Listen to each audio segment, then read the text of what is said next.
I want to appreciate the fact that the senators here.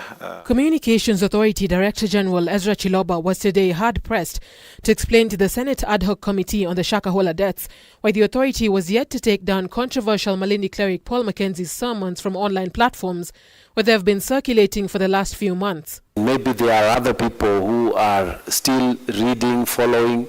Maybe even this is what he wanted, that he will become so famous and some other people are following.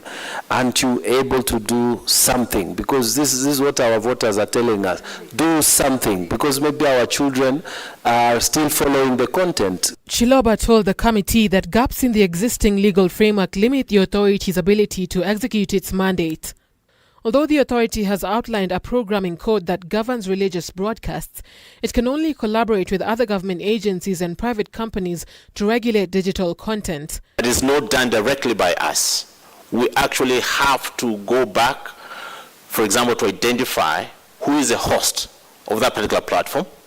And you will find that a lot of these things that happen in this country are not even hosted here. They're outside our jurisdiction, which means we have to collaborate with our counterparts in other jurisdictions to be able to track down some of those platforms for action to be taken. According to a report Chiloba tabled before the committee, the authority's capacity to monitor content on television and radio channels is also limited by its geographical reach.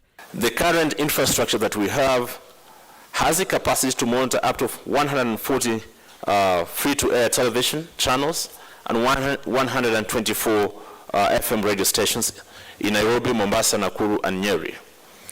But as you can see, we already have more than 326 free-to-air TV stations, so it means we need to improve on our capacity. Chiloba has to this end sought Parliament's support as the authority embarks on an overhaul of the existing legislation to bring digital platforms under stricter control.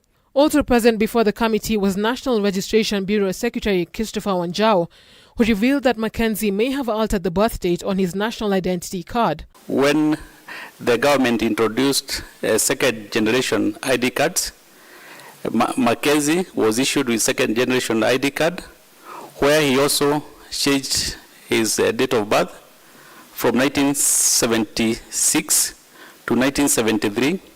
So currently, in the current ID card, his date of birth share is 1973. The committee has asked Wanjau to furnish it with copies of the said documents to verify the claims. We needed to have copies of the two IDs, the 1976 and 1973 copy, because you see that is your submission.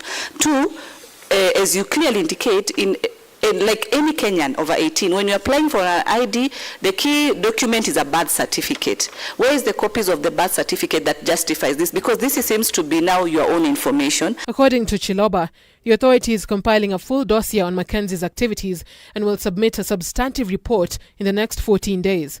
Muriel Adhiambo, K24, Nairobi.